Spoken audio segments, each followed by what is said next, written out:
Welcome back to NBA Today, and back to our breaking news. The Celtics say Kristaps Porzingis has suffered a torn medial retinaculum, allowing dislocation of the posterior tibialis tendon in his left leg during the third quarter of Game 2. Here is Kristaps Porzingis just moments ago walking on the court without any visible signs of injury at media availability. Here's what Porzingis and Joe Mazzulla said about the injury.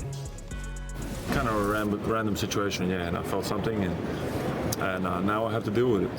So, as we said, yeah, it's going to be day to day, and see how I am tomorrow. And obviously, I'm going to do everything I can to be out there tomorrow, and we'll see. Are you optimistic?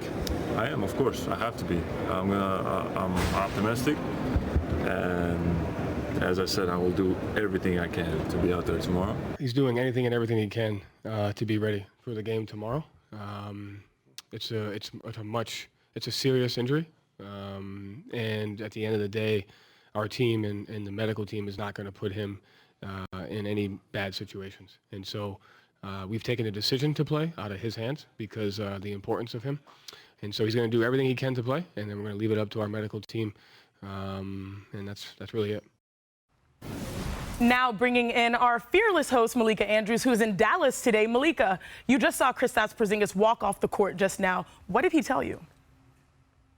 Yeah, I walked up with him, Chiney, and he said, "I'll be back." Now, he was optimistic. He told reporters that he's going to do everything that he can to be available to play. He was in good spirits. He was cracking jokes. He had, as you saw in that video, just a light sleeve on that left leg that he was walking around with, but he really had no visible limp. And as our Adrian Wojnarowski reported just a couple of minutes ago, there is every expectation that he's going to be given the opportunity here to try. He has not been ruled out here for Game 3. That's what sources told our Wojnarowski. As I understand it, this is a connective tissue issue. It anchors multiple tendons in the foot, and ultimately it is going to be the medical staff's decision because this is an incredibly rare injury that he is trying to work through here, but he is doing everything he can to be out there. We'll see if he's going to be able to give it a go at all in Game 3. If you're Celtics fans, that's really nice to hear. And Malika, you've been very busy. You've been booked and busy because you also just spoke with Jaylen Brown, and that full conversation will run here in a bit later. But what did he tell you about Porzingis' injury?